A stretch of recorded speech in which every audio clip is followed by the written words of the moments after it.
Thanks so much, Kathy, and it's really beautiful to see all of you on the screen and my Mi'kmaq relatives from the East Coast. I'm so grateful that you're joining us. Thanks to everybody who's taking the time from all over Canada and all over the United States.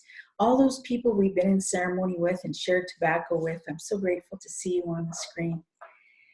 My name is Kahontakwas, and I'm Turtle Clan from the Kanien'kehá:ka people, the Mohawk people, and Six Nations Grand River Territory.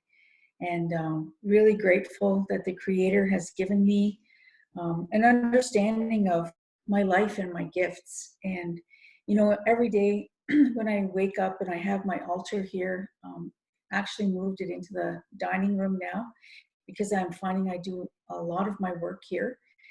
And I need to have my sacred bundle to me.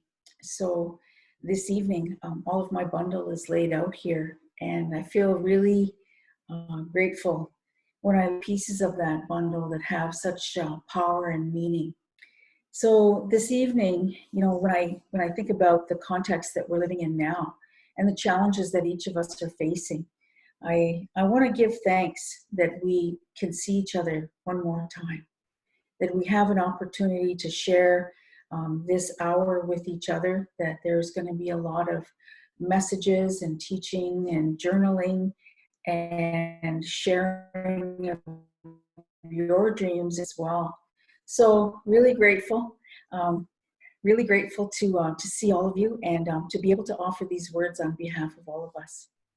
Nyawe sangwe disong ganalongkwas gana Kahontakwas yunyats. So grateful to you, Sangwe Disong, for this beautiful, for the snow that came early this morning, and for the sun that shone brightly in the afternoon, and for some of the flurries that dusted the trees today and made Mother Earth so beautiful. We acknowledge and give thanks for all the human life that is upon the earth. And although we are going through a great lesson and a great suffering, we often we'll focus on that as opposed to the great lessons that are coming towards us as a result of this challenge. So this day, we raise up all those people throughout the world and ask you to hold them and embrace them with your compassion and with your great love. I think about the dusts of the universe that have been swirled together, that the Creator placed here and called this place Mother Earth, the mineral life that is underneath our feet, the beautiful plant life that we find all around us that is coming back in the springtime now, and for the medicines that are restoring our bodies and setting us into a state of balance once again. We acknowledge all of the sustenance that is here upon the earth that nourishes us each day, and for the coming of the spring when the new plants will take root and will sustain us once again, the corn, the beans, and the squash. We acknowledge all of the animal life that is here around us, and for the beauty of that animal life that is coming to a state of awakening in the springtime. To all the flyers that are in the air, the beautiful birds that are returning from the south and will create families here and will continue the Creator's primary love, which is the continuance of all life upon the earth. We give thanks for all of those beings that are within that council of creation and uphold them and uplift them and ask them to continue with us as human beings as we learn some of our hard lessons in life. We give thanks to the four winds that refresh and cleanse Mother Earth, thunder beings that are going to be joining us, that will bring sacred waters that will heal the land, the air, and the waters. We are mindful of the great waters that are upon the earth, the fresh waters, the salt waters, and of course the rain that the thunder beings bring. And we're also mindful and grateful for the birth waters that are bringing new life into being. This day we give thanks to the four sacred beings that the Creator put in place to watch over humanity, and we acknowledge them and give thanks for them, that they continue to do a beautiful job. We also give thanks for those celestial beings, the ones in the sky world, that are the stars that represent our ancestors, and the Grandmother Moon sky woman who was first being here on the earth and representing the continuance of life, fertility, and the Creator's command that there will always be those beings that will enhance creation. We give thanks for the grandfather's son as his walk across the sky each day. He never fails on behalf of the Creator to bring sunlight and life to all beings upon the earth. We evolve and we change and we heal and we grow as a result of that sunlight. We acknowledge and give thanks for that beautiful star formation called the Milky Way that joins the natural world to the spirit world. And then we acknowledge that one day we will walk over that great bridge. And on the other side of that bridge, we will find the fires of our ancestors that are burning there. They are praying for us. They are bringing dreams and visions and guidance to us, and we're so grateful for them.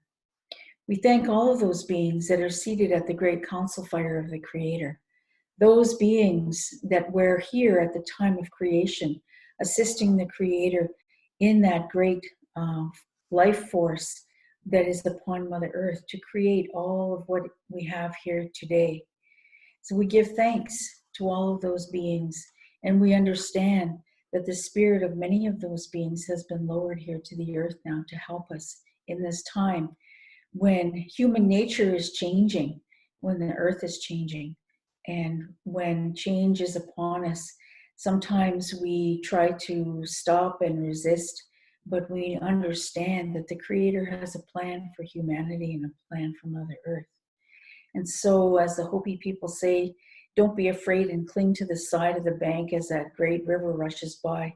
Jump into the middle, jump into the current, and move with the great change that is upon us. And so with these words, Sangwe Diso, I uplift and uphold all of my beautiful people who are joining us this night, their families, their communities, and their nations. And we ask that you watch over us and guide us as we work together this evening and give thanks together. Yawa, miigwech to all of the Anishinaabe people who are here as well. So I'm going to ask Cindy if she'll sing one of the sacred songs for us so that we can give thanks through our sacred music. Yawa, Cindy. One and all. Sego, skango sukwati just don't yakis.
Nyawa, Cindy, thank you so much. That was the Winnie Gokon song and the song of the contrary. And so really grateful for the snow that came in April. And we got an opportunity to feel the power of that contrary again, one more time.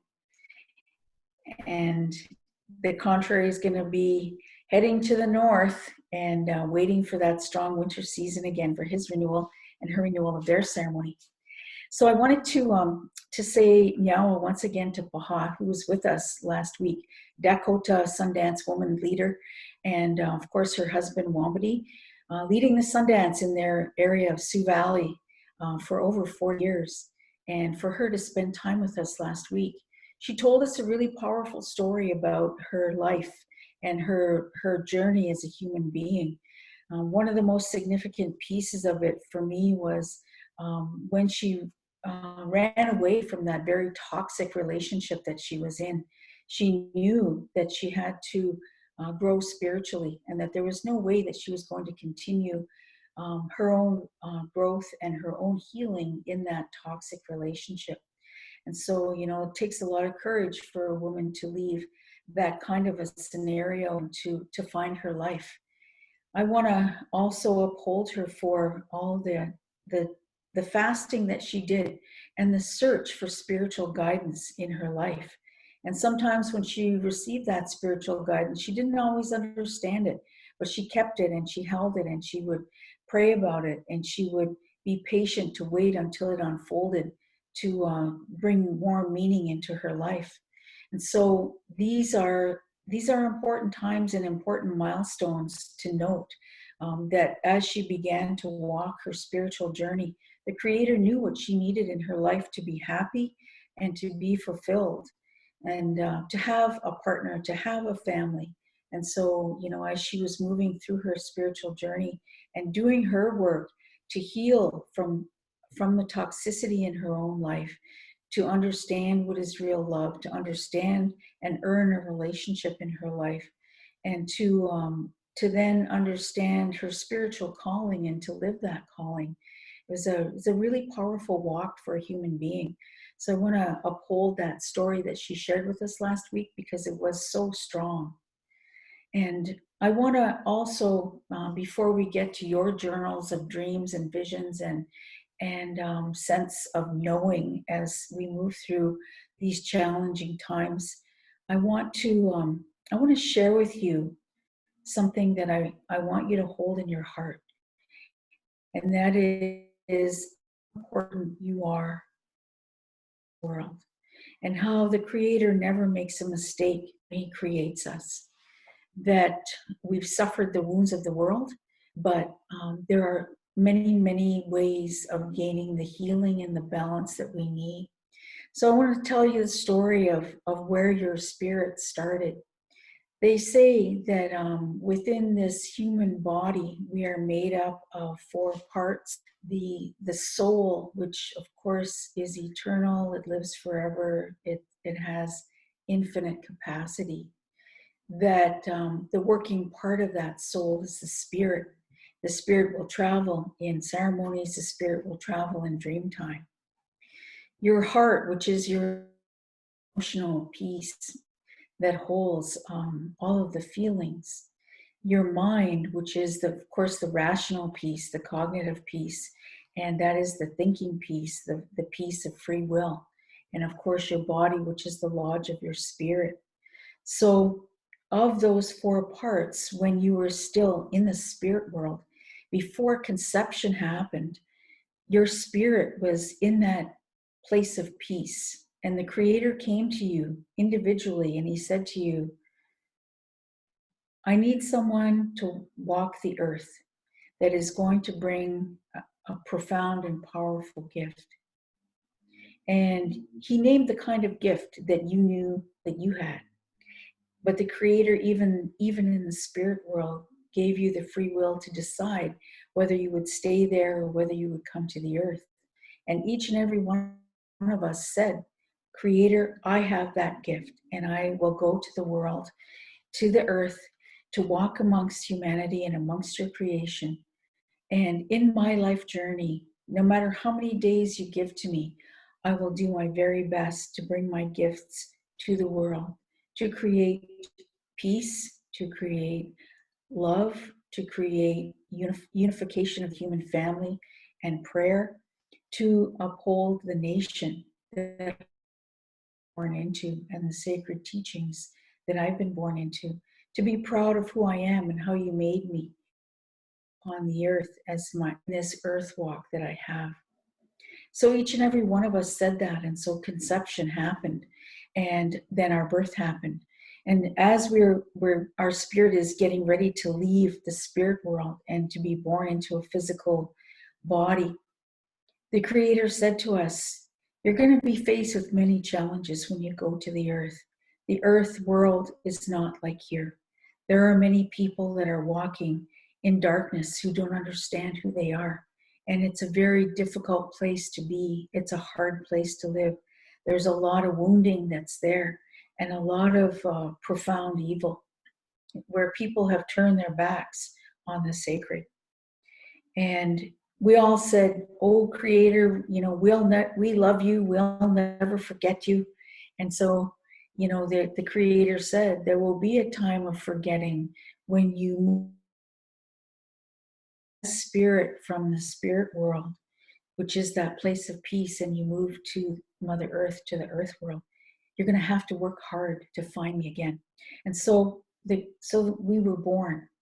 And we were born to parents in various cultures, languages, faith traditions in the world. We were born with the spirit. And on that spirit, that soul, sits the sacredness of the name that the Creator has for you. On your soul sits all of your gifts, the things that the Creator gave you as capacities and skills and abilities to bring into this world on the earth that will nourish humanity and will sustain Mother Earth. You've been an ancestral lineage that stands with you during all of this spiritual work that you're going to be doing on the earth. So you were born with the ancestral lineage, with all of your gifts, and with a soul that never dies, that is infinitely capable to fulfill the spiritual mandate that the Creator gave you, and using the gifts that you've been given. And you were not born here alone, that there were spirit beings and helpers that came with you to guide you. And so as a child, you may have had many dreams and recurring dreams, visions, both daytime visions, nighttime visions. You may have heard voices, auditory messages that were not of your own making. And so, your spirit kind of knew that you were gifted, but the world that we were born into denied spirituality, denied those gifts, and calls it something that is either paranormal or psychologically unbalanced and needing to be medicated. And so, without a doubt, there are some conditions that require medication and certain kinds of treatments and certain kinds of ceremonies. But this is what I'm talking about here is a little bit different than that. I'm talking about your spiritual gifts. And those spiritual gifts come from the Creator. Anything that comes from the Creator is powerful, loving, kind, compassionate, and life affirming. And so you were born, each and every one of you were born with a spiritual mandate and gifts to bring into the world. And so your life has great meaning, just like Baha's life has great meaning. She found her spiritual mandate through vision questing that she talked to you about, going to Alaska and the Yukon to fast and to vision quest, going into the Sundance to dance and fast and vision quest. And so there's many ceremonies that help us to understand who we are and what is our purpose in the world. Once you understand what that is, then, by the time you get to be 7 or 8 years old, you're starting to really be affirmed with the gifts that you have. And hopefully, that affirmation comes from being around Indigenous people also who can help and guide in this whole process. When you come into puberty, puberty rites are really critically important because you move from childhood to adulthood. And it's not an overnight process, it's not a one ceremony process, but it's over a period of 4 years, and it can be as long as 7 years. But you're learning all of the skills about how to be a man, how to be a woman, and how to contribute to your family, your clan, and your nation. Those are important skills to know, along with traditional skills that help you to work with the land in a way that is life-sustaining for the land and abundant for you. So those pieces, Paha also talked about the sense of knowing, all the ceremonies she went through for self-discovery, and then further on in her life, the ceremonies she went through for her own personal healing. She told you about a healing journey.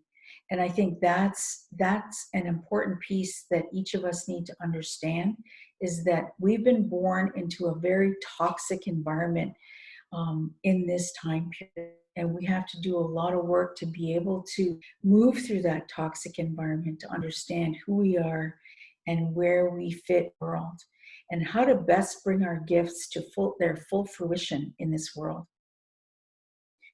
So that next rite passage beyond puberty rites is marriage.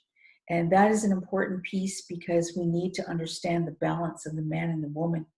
And that, when I say balance, I really want to affirm that, because men have certain capacities and gifts that women do not have. Women have certain capacities and gifts that men do not have. But when a partnership is formed, it must be formed between two strong people. There can't be a strong person and a weak person. There has to be two strong people and a sense of readiness for that partnership to be fully functional. So these are important pieces for you to understand, because then as you move into your 50s, you come into andropause and menopause, coming into a time of life when you're ready to teach, ready to share, ready to guide, but also ready to give parts of your bundle, which might be ceremonial responsibilities or duties, to share that with other people. And people who you know are along that journey and who can carry it with honor and respect.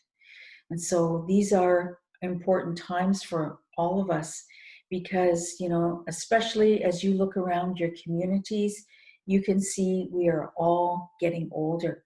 And one of our really beautiful teachers who spent a lot of time with us was Don Cardinal, Mashun Kiwade and Cree from Sucker Creek, Alberta. And he talked about the necessity of people in their mid-60s starting to not only train other people to take over these ceremonies, but to understand who among the young people has those gifts, so that we can lift up those young people to take their rightful place in the circles. It's important to know when to let go of those ceremonies fully as an elder, but to maintain your seat within that ceremonial lodge, to guide the ceremony, watch over the ceremony. It's more oversight and support as opposed to actually running the ceremony. So these are important things. And, you know, when Paha was with us last week, I hope that, you know, as you join us week after week and you get other people on board to join us, that you'll encourage them to look at these recordings that we have, because they're all sequential. We talk about different things every week, and we talk about, you know, how to be strong spiritually in this time period. It's not, what we're facing here is not easy.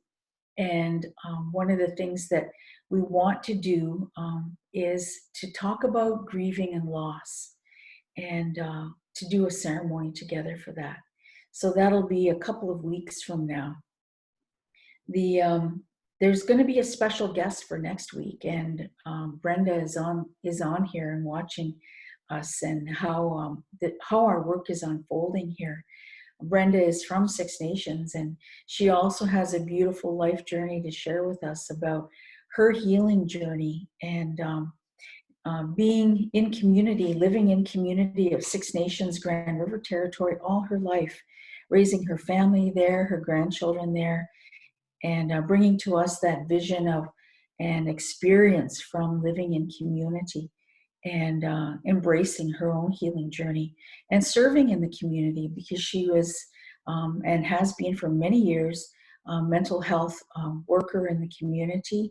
And she's also now in the master's program for social work, and finding that all of the Indigenous knowledge that she's embraced all her life, all her traditional knowledge, is coming full circle now in her learning in the master's program. So you're going to hear from Brenda next week, and we'll give a bit of an introduction for her later on. But I wanted to, spend some time in this call to ask you to share, because many of you have dreams, visions, teachings that you want to bring forward, questions that you might have. So I'm going to turn it over to Cathy now to start to field some of those questions. And thank you for your love and your respect once again for being with us this week. Yahweh. Thank you so much, Kahontakwas. Thank you. So on behalf of the whole community, I have a tobacco offering for you with respect and gratitude for your Indigenous teachings tonight and traditional sharings. So we open it up. Who's there? Who wants to share? You can raise your hand. You can type in the chat. I know that Renee had hoped to share a dream last week, but her internet was down. Renee, if you're on, please unmute yourself and we'll have you share your dream. Hello, everyone. Oh, you are. And Mike, hi. We're here. We have better luck this week with our internet. Thank you so much. Hello to everyone. Thank you, Diane. Thank you. Yeah, I had a dream a couple weeks ago that was, I even just thinking about it kind of takes me back, but have never really experienced anything quite like this. I didn't realize what was going on during the dream, but when I explained it to Mike the next morning, it hit me what the dream actually was, because it had a totally different feeling than the regular kind of dreams that I have. It was about a woman in a tree in the sky, and yeah, it took me a while to kind of piece it all together, but basically what was happening was there were two women in the tree, actually, way in the sky, and what was happening on Earth was kind of chaotic. It was like maybe a similar timeline to what was going on here just before the virus hit, and they had, I will refer to her as Sky Woman, because that's what I have come to realize it was a dream about Sky Woman. But the Sky Woman, the true Sky Woman, was being held captive in the tree by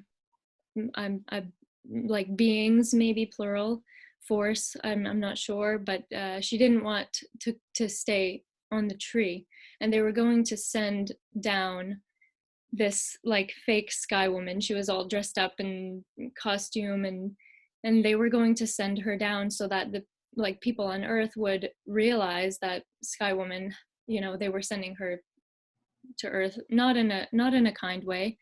And right before they did this, the true Sky Woman, like this, she was otherworldly, beautiful being, kind of, they had kind of like weakened her, I guess, from having kept her there, and she just nodded and said like, okay, let me go. And they sent her down, and everyone on Earth really truly mourned, but didn't know how to handle like this kind of death of Sky Woman, not death, but just they had seen something very tragic kind of thing. And yeah, so the authorities were telling everybody to stay home, and the whole social distancing thing was happening kind of like, it was like the virus came about and people were drinking in the streets and that sort of thing. And they were just being told, like, go and mourn in silence, mourn what's going on, like just take time for yourself, like truly take the time to deal with this. And that's when I woke up. But yeah, very surreal. And yeah, it took me a couple weeks to piece together exactly, you know, that kind of timeline. But yeah. Well, that's a really powerful dream. I want to thank the Creator for giving you that dream. One of the messages coming from our ancestors was that those powerful beings have been lowered to the earth now to walk with us. And one of the things that we're always challenged with as human beings is that whole elemental feeling of fear.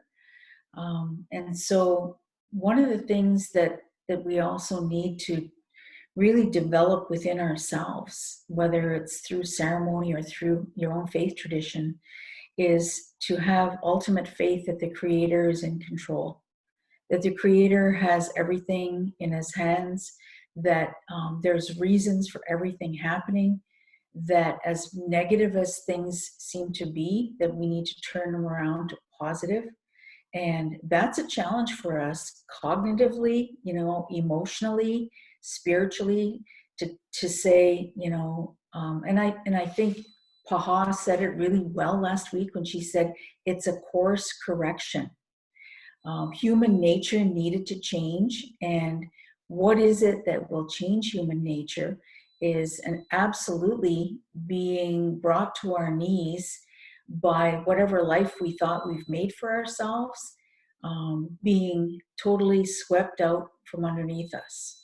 And so no matter what that force was that tried to keep Sky Woman in that tree and held captive, no matter what the fake force was that tried to emulate her, that the power of the Creator is infinite in everything. And so, you know, there's no doubt in my mind that those spiritual beings have been lowered here to the earth to walk with us and to guide us in this time. And our job as human beings is to make a connection with them.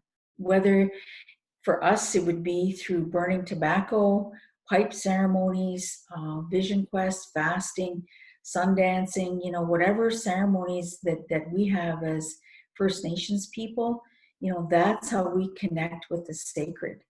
And, you know, for everybody on the earth, there's an understanding that we need to have collectively, is that we live in the natural world, but there's a spiritual dimension that we need to connect with every single day. And that's what makes us strong.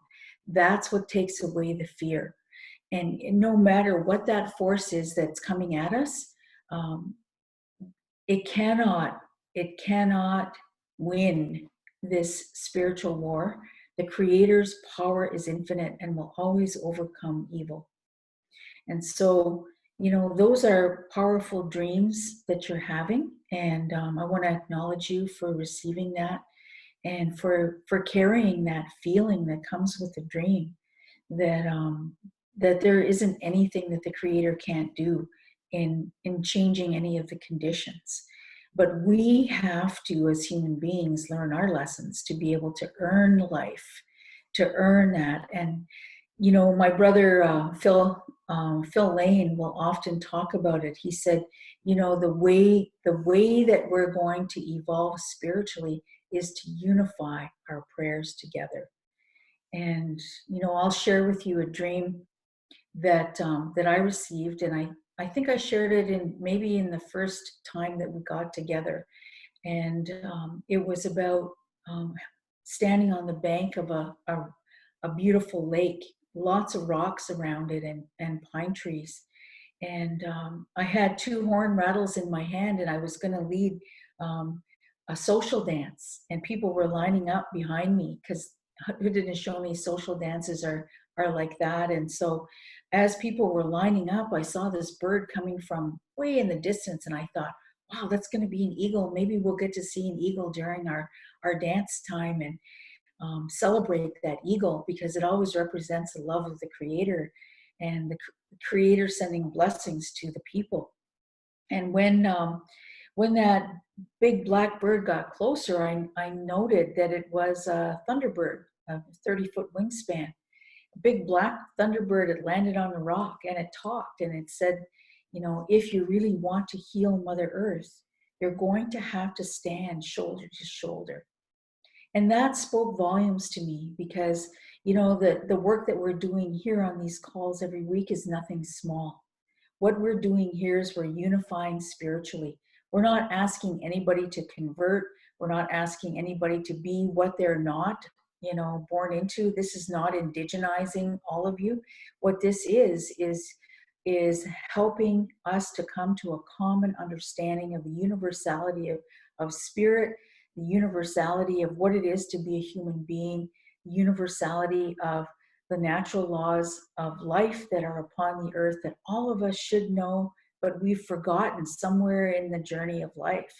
And so these calls are inspirational, and they challenge you to look inside your own spiritual tradition, to find what you need to find to help you to understand who you are, your spiritual mandate, your gifts, and why you were born into this world. And, you know, when I think about you in my own time of prayers, and I had a pipe ceremony before this gathering began this evening, you know, and I thank the Creator for all of you, for the royalty that you represent, because you are descendants of those first peoples on the earth. And because you are their descendants, you know, you are royalty, because you came from the sacred, and you are spirit having that human experience. So this is a time to uphold yourself and how beautiful you are in spirit and mind and body, in your emotions, and to be proud of who you are, no matter where you are at this moment in time, where you come from. Some of you are, you know, probably far from home and far from your families, but to celebrate the beauty of your own spirit and who you really are. Thanks, Cathy. Thank you. Thank you for the sharing. Now, I also had a question to somebody had asked earlier if you could go through the sun ceremony again. Oh, yeah. Okay, so that's an important ceremony, because it's a test for you. It's a year-long test for you. And whenever you go through a spiritual test, something that's really difficult, that you're not sure if you are courageous enough or strong enough to be able to make it through, then you have to pray about it, and you have to ask for help. Ask the Spirit for help. So that sun ceremony is an important one, because it's something you can do at home during this time of quarantine and self-distancing, but it's also something that is going to lead you on your own spiritual journey and connect you with the sacred. So the sun ceremony begins, we'll say it's going to begin tomorrow morning. So wherever you come from, wherever you live, you know when sunrise is. And so around here, it's about 7 in the morning. So at sunrise, you are up with the sun. You have 3 things. You have a glass of water, you have your offering, whatever offering you want that to be. Could be a food offering, a cloth offering, could be ribbons, it could be tobacco, sage, cedar, sweetgrass, white pine, and you're up with the sun to make the Creator the first thing you think about for the day, and asking the Creator for the help you need for that day. But before you ask for the help, give thanks. Give thanks for all of creation and your family, your own self, and your well-being. and then ask for the help that you need that day. So you have your smudge, your tobacco. We would say our smudge, our tobacco, and a glass of water. We're up at 7 a.m. We're going to smudge first. We're going to smudge our water, smudge our tobacco, and then we're going to make an offering, whatever offering you want to make. And it doesn't matter if you live in an apartment. You can go to the deck. You can open a window. You can put your tobacco out the window. If you live by the river, it's great to put it on the land or in the water. But the important part of all of that sun ceremony is your prayer. You're giving thanks, you're asking for the help you need, and you're drinking the water. It's important to drink the water because when the sun's light hits that water, it turns it into medicine. And that medicine is, they say, that's the medicine of the spiritual warrior of peace. That medicine is inside of you for the entire day, and it helps you to turn negative to positive. And, don't we all need that? Like living in quarantine is pretty hard. We're social beings. And so now we're in Canada here, in our province, we're into week 5. And so, we've never experienced anything like this before. And so what you're going to see, if you're not spiritually grounded, you're going to see the rise of family violence. You're going to see the rise of suicide. You're going to see the rise of people who can't get their usual opiates or alcohol or other recreational drugs. And there's going to be a lot of mental health breakdowns. So we need more than ever to be connected to the Creator in whatever way that connection is good for you. Maybe, our good friends Angie and Andrew, who run Serana Springs, are Buddhist. So they're going to be up, at sunrise doing their own ceremonies in their way. So whatever way that you find is your own connection to the Creator, that's what you go with in that sun ceremony. Because the most important part of that ceremony is giving thanks and making your connection to the spirit world. Do it for 365 days. Don't sleep in. If you sleep in, you have to start over. And, lots of people started over, in failure.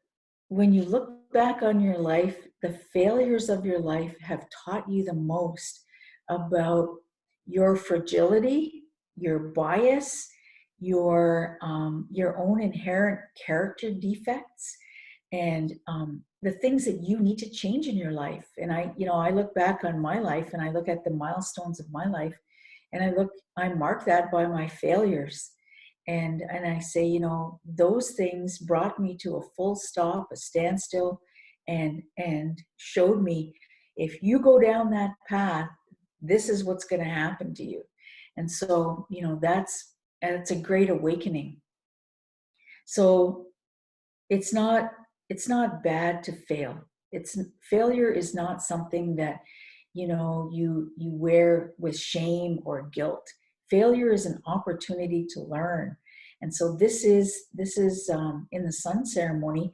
If you sleep in, you learn something about yourself, about why you slept in. What was it that you thought was more important than this sun ceremony? And so it's a lot of self-reflection as well. So by the time you actually complete it and you get to the 365 days, that morning of the last day it's like a turning point in your life. It's a spiritual milestone because you've done something that's so difficult that you didn't maybe in your heart believe that you could have done, but you've completed it. And there's a sense of accomplishment and pride in oneself that no human being can explain what that feeling is. You've got to have that feeling, and when we finish sun dancing, 4 days, dancing in the hot sun, you're up at 5:30, 6 in the morning, you go to a sweat lodge, you finish your sweat lodge, you come back to your tent, you change into your Sundance dress, and you dance in the full sun for 4 days, with no food, no water. And some sun dances have a sweat at the end of the day. So, you're working it, and it's tough. And so when you finish that Sundance at the very end, you've gone through not a spiritual marathon, you've gone through 4 spiritual marathons back to back. And the feeling that you have when you walk out of that Sundance Lodge is absolute joy and humility. Because by the time you leave that lodge, and Paha, described a little bit of what that lodge is last week when she spoke. When you leave that lodge, you have a greater feeling for the sacredness of water, because you've had no water for 4 days. Water is even more important than the food you're going to eat in the Sundance feast. And so, the feeling that you've accomplished something great in your life, that no one can take away from you the dreams and the visions that you had while you were in that Sundance Lodge, that you've reached another spiritual milestone and you're continuously growing and healing. So that's what the sun ceremony does for you. It puts you on that pathway of self-reflection, of personal spiritual growth, of doing something you never thought you could do, and you're successful at it. So, when we at Soul of the Mother do our spiritual work with people, no matter what age they are, that is always the first ceremony we ask them to do, because that sun ceremony sets them on a path of relationship with the Creator. Thank you. Beautiful. Thank you so much. And I see Elkhorn. Go ahead, unmute yourself. Thank you. Sego, yes, thank you. Elkhorn from Maryland. I had a dream last night that I would like to share.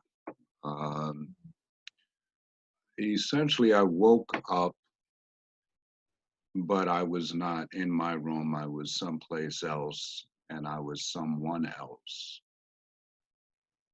It seemed like I was an old man, and in a very ancient kind of place, like a hut of some kind.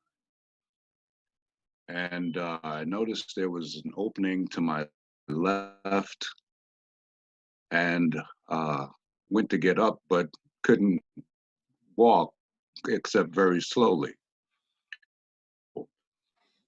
In any event, I noticed there was a lot of commotion, similar to the dream that I mentioned earlier.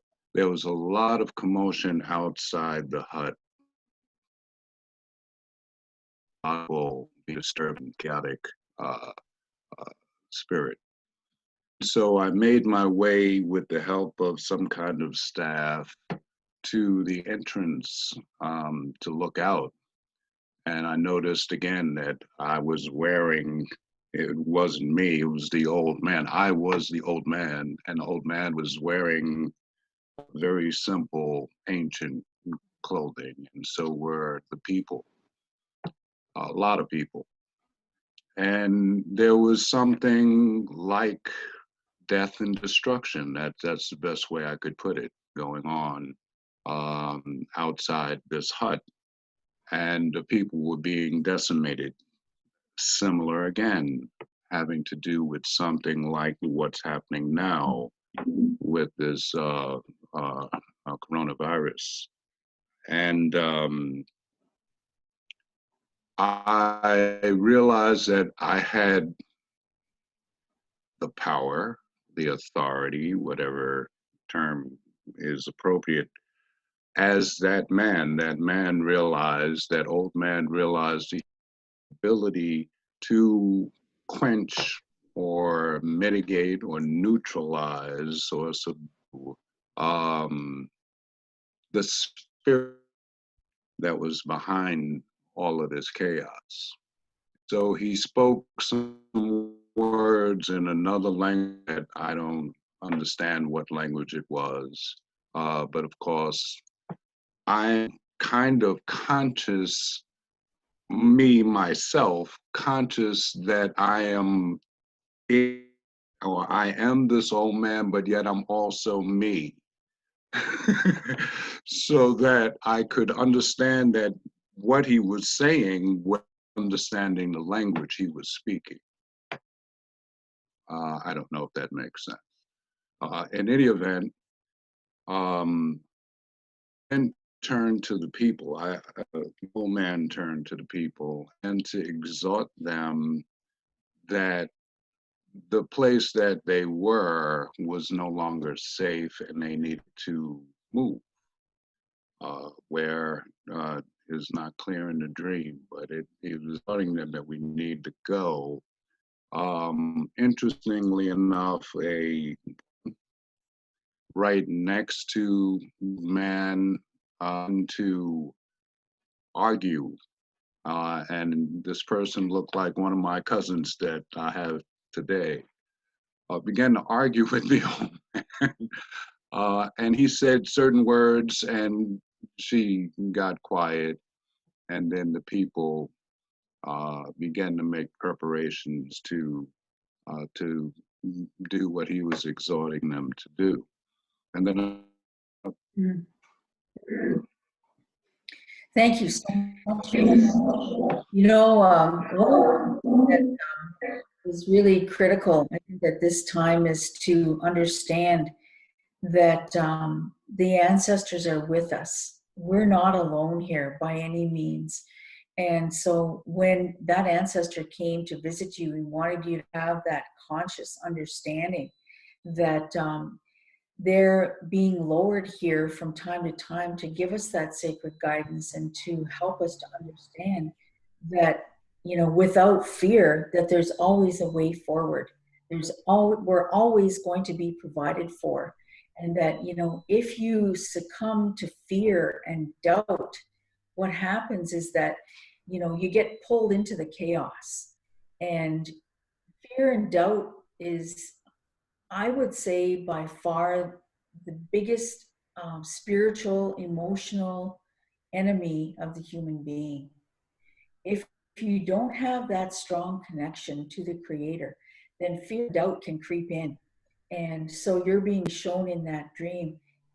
The ancestors are lowered here. The ancestors are working with us, that they have through their consciousness and knowing, that ancestor became you and you became the ancestor.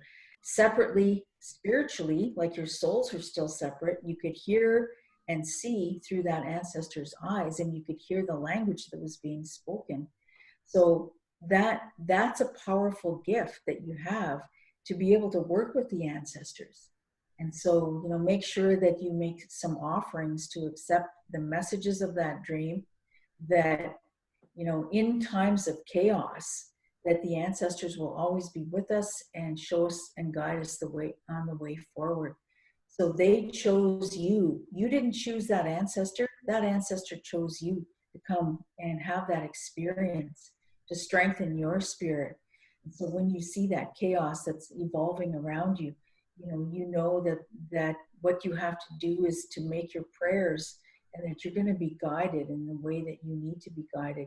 Our people have gone through this, you know, Elkhorn, you know, for so long. Our people have gone through floods and droughts, and, you know, have had to move, had to shift territories. And so, you know, we're used to that piece.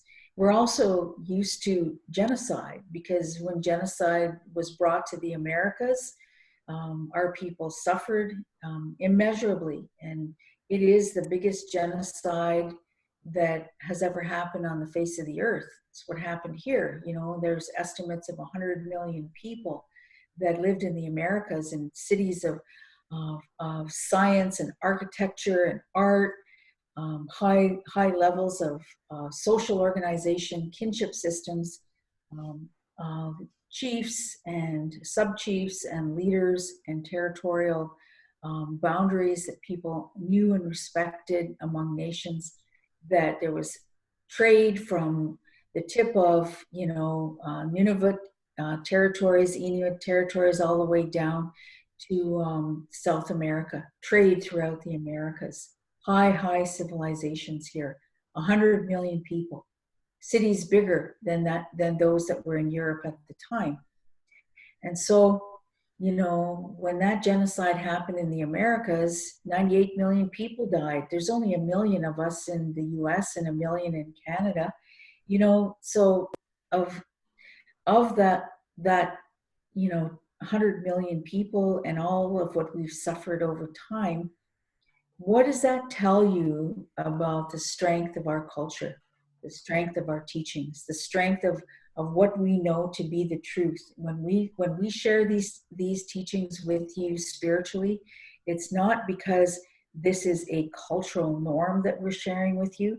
We're sharing this with you because we remember those original instructions that the Creator gave us as Indigenous nations on how to connect with the spiritual world and how to get that sacred guidance on how to move forward, how to balance your mind in times of chaos, how to use the medicines, how to keep the ceremonies going, and how to be strong and help each other.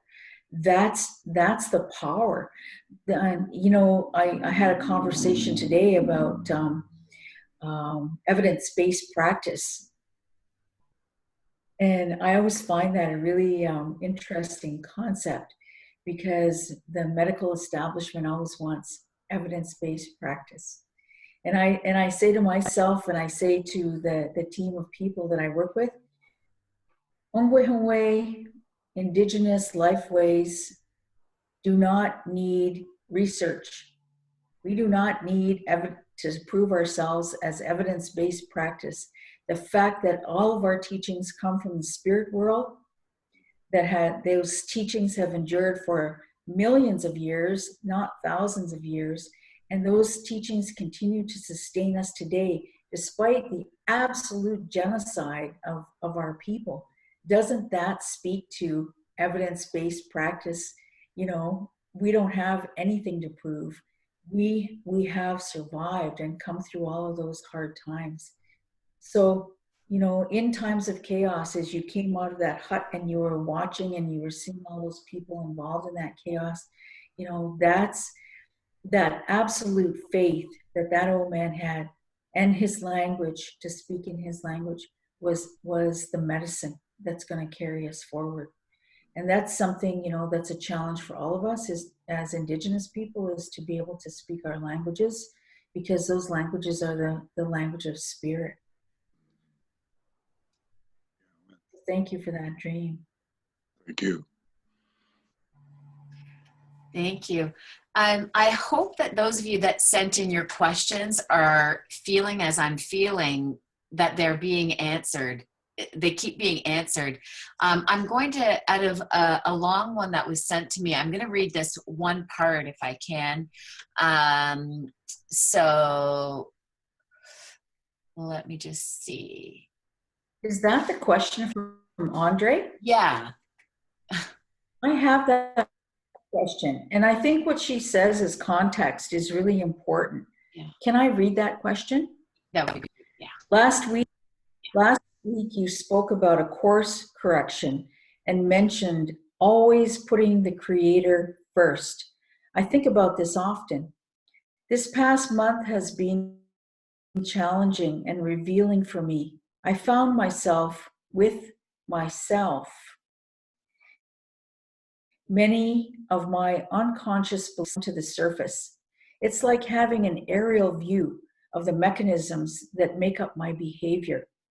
The walls, the masks, and the vulnerability beneath. As I explore and attempt to come to terms with this, I know a big change is needed. I canceled a sabbatical and a journey across Canada, then realized it was a short-term solution to a long-term problem. My soul has been nudging me towards something more permanent for years. I want to devote my time and my life to tending to the earth and the spirit that I believe lives in everything. And then I find myself disappointed, falling back into old patterns because I don't know how to build and walk across that bridge. And I'm not sure I'm ready, because each time I consider making a leap of faith, my head is filled with conditions and fears enter my body.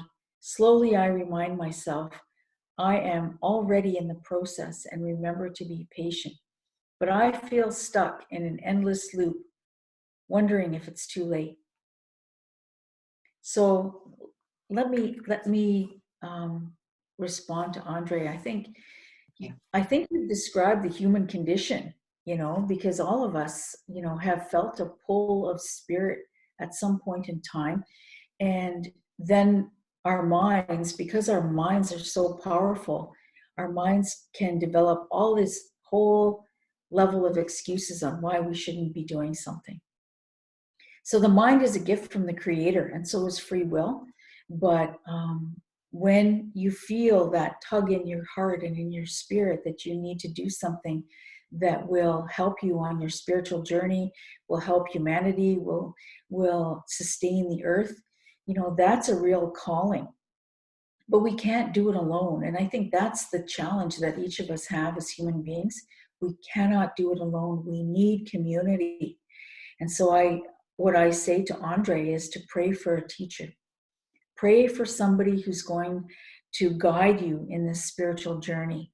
A teacher who will see the very best in you, who will uplift you and see your strengths, and also help you with the things that you want to self-reflect on that are your character challenges and things that you want to deal with. So I always say that healing is kind of like peeling back the layers of an onion. You can only do so much at a certain time. You peel back a layer and then it's kind of like fresh and raw there. You gotta wait for it to normalize. And then you're ready for the next stage, and then you're ready for the next stage. But there's a teacher that you need to pray for, who will come to you in your life, who will give you guidance along that journey. And those teachers come in many forms, but usually there's cues along the pathway. Sometimes it's a child who will answer you in a way that maybe there's a question you've been holding for some time, and you meet a child and the child gives you an answer. That it can come from an elder, it can come from somebody that you meet that you've never met before, a random conversation, it can come from a dream. So, praying for a teacher is the important piece, because none of us are going to walk this journey alone. We need each other, and we need community. And we need, when I say community, we need a ceremonial family that's going to support us in this work. So, it's a lot of work, but it's essential work. It's necessary work, so that you can grow spiritually. You can meet the challenges, and you can deal with the flaws and the toxicity in your life, the trauma that's in your life, the grief and loss, the wounds that the world has inflicted upon you. So that's an essential piece. And the teacher has to see the best in you and have patience as you're making this journey. And I'll tell you straight up that some of those teachers when they meet you, they will be jealous of your gifts. They will see you as competition. Those are not the teachers that you want to be part of. Those are the ego teachers. So you'll know the difference when you meet them, because the real teachers are the teachers of love, patience, kindness, compassion. That's not to say they're not strict teachers. They are, but, and they're not going to let you get away with anything. They're not going to let you, pity yourself. There's no pity in this journey. There's work. It's hard work. And, but you're going to come out the other end a different person. And isn't that what we're all after? Is a personal evolution. You don't ever want to say in April 16th of 2019, And here we are today, April 16th of 2020. I'm the same person as I was last year. Like if you say that to yourself, then you know you're in this vortex that is pulling you down into a state of nothingness, and you're not evolving, you're not changing, and you're not growing spiritually. You have to be challenged throughout the year, and you have to grow spiritually through whatever means, you know, in your own culture and in your own way that happens. But we have to grow spiritually. There's no doubt about it. Anybody who's stagnant is going to become sick physically. And nobody wants to be in that position. So keep moving. Even if you think it's baby steps, keep moving. Thank you very much, Diane. Thank you. Thank you. Okay. Has anybody else got a question or a sharing? We are just a couple of minutes left, so don't be shy. Step on up. Can you hear me? Yes. And I have a question, please. Some time ago, I was out of body. I found myself like traveling. I arrived where there was a gathering, and I couldn't see the other participants, but I knew we'd all been called together for a common purpose. It was as if we had gathered information during the course of our lives, and now we were called upon. The information the honest information, the truth of what we were, could be called forth from us. In other words, into a common pool of information. We were being shown the overall seriousness of our condition here on earth. After the information was analyzed, the monitor of the group said, "This is a very serious time. We're going to go around the circle, and each one of you have to make a choice, make a decision." Apparently at the time, it was a choice between nuclear war and plague. And this is very serious. We said, "What would you advise as the future course of Earth?" And I looked in my heart and I said, "No, if the war comes, there'll be the loss of everything beautiful here on the planet. And our young people, if they're contaminated biologically, they won't be able to have the children. So the human race will probably become extinct here on planet Earth." So I said, I raised my voice for plague. I vote plague because I'm not afraid to die. I'd be happy to die. My body could go to provide food for all that lives here. And after plague, even if billions of us die, our body becomes fertilizer for the earth. And the ones who survive, the ones who live on, will have to live. Well, all of this has come down about the virus over the last few months, and I've been very, very much troubled about it because I have wondered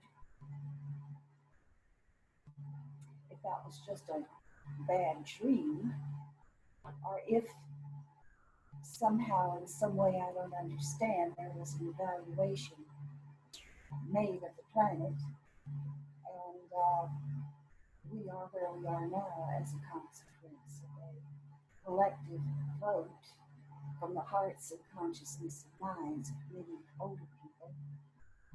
I'm sorry to say it, but I feel like we have people who would push us to the very brink of extinction for their own particular convictions.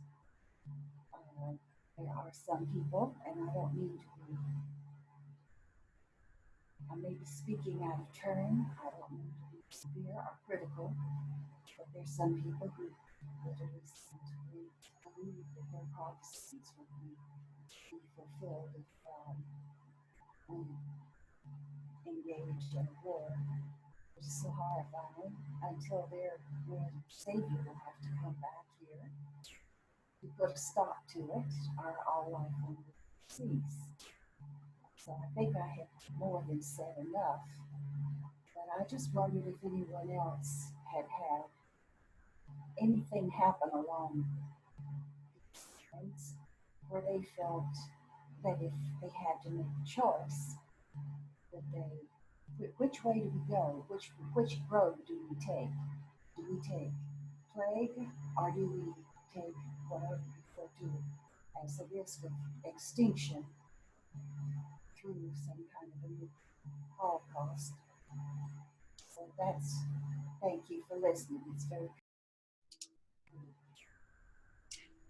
So thank you. I've muted you, Anne. Thank you for sharing. It was a little hard to hear, but what I think I feel that the thing that Anne was asking is what you started out with, is, you know, this inquiry of course correction for each of us. We've had to make a decision. Okay, thank you, Anne. Sorry it was hard to hear you.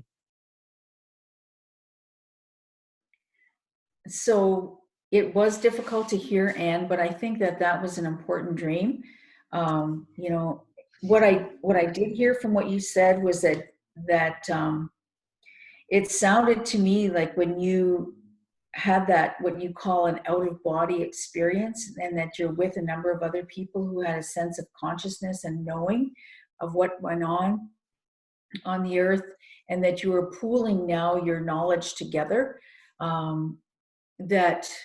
That consciousness is where we're at right now here on the earth, and people are focusing on nuclear war, they're focusing on plagues, they're focusing on whether that plague is disease oriented for human beings, or whether it's plagues of locusts that are affecting Africa and the crops that are there. So a plague can come in many forms, and you know what we see in Canada every day is a plague of drug use, you know, that's contributing to addiction and to mental illness.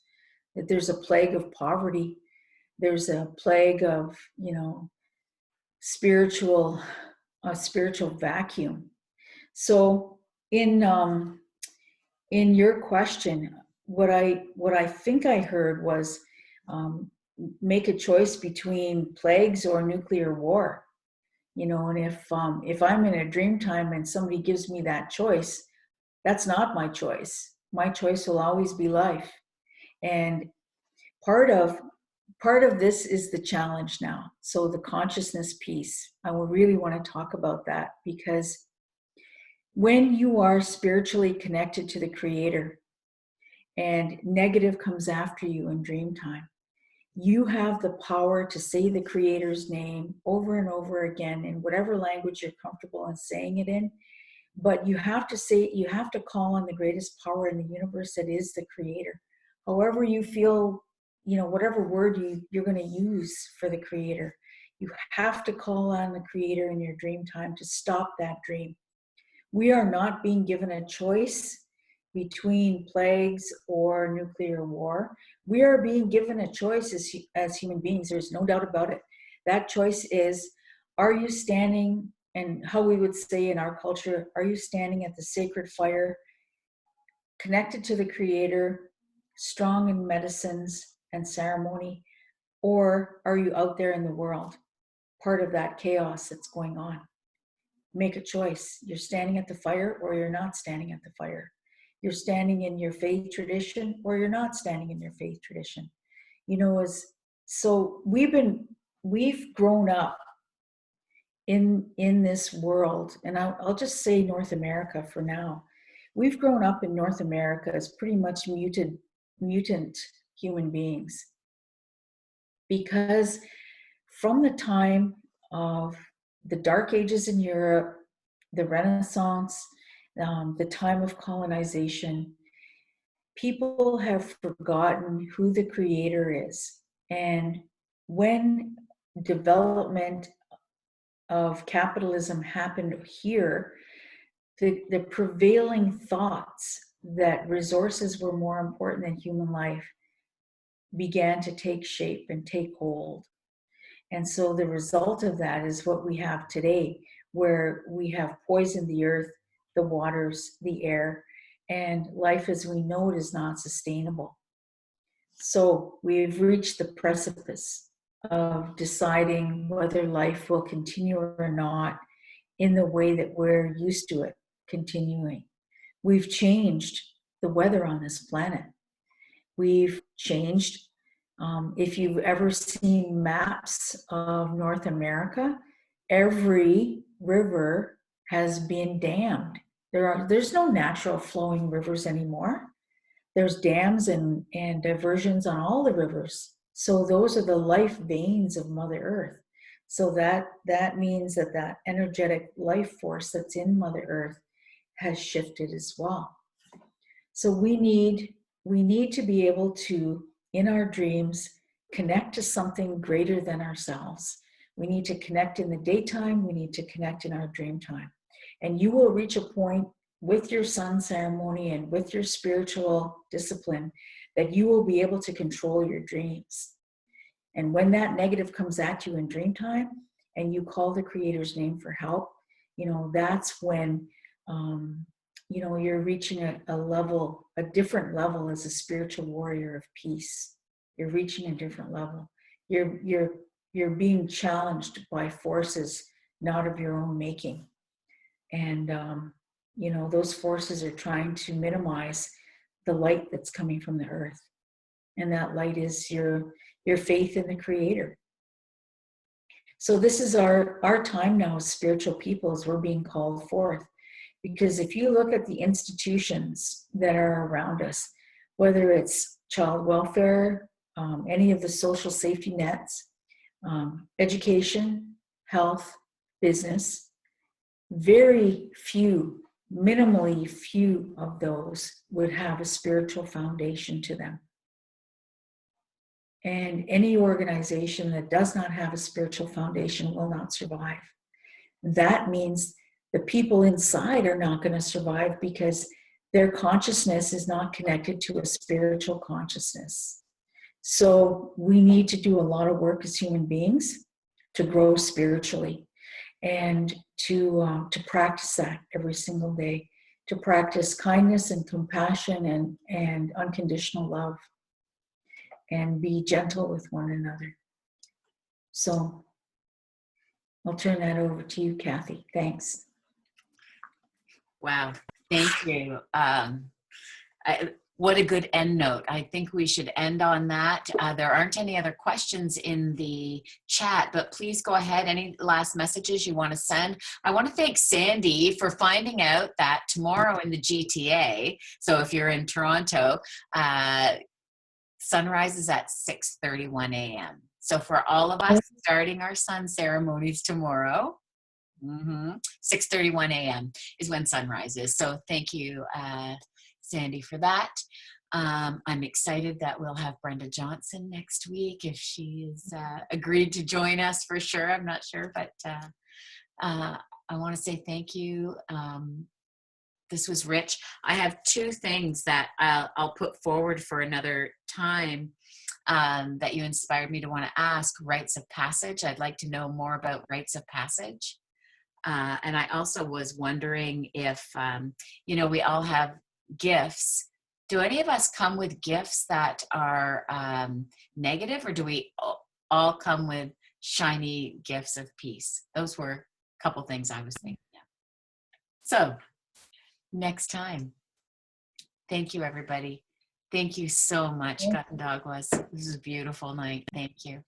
Good night, everybody. I'll leave the whole meeting open to say if you want to unmute yourself and say good night or type something into the chat. Yo, and Yo.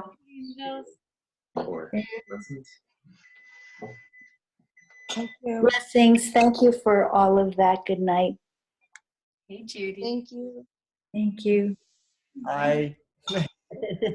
Thank you very much. Good night, everybody. Thank you. Good night. Noah. Good night, Mary. Thank you. Thank you. Good night. Thank you, Diane. Thank you, Katie. Good night. Good night, everyone. Thank you so much. Thank you, Diane, Kathy. Blessings to everybody. Thank you. Thank you. Thank you, Kathy. Thank you, Diane. Thank you. Thanks, everybody. Thank you, everybody. Good night. Okay, good night. Good night. All right. All right. This part always makes me cry. I'm going to end the meeting. I love you all. Sweet dreams. See you next week. Thank you. Thank you. Thank you.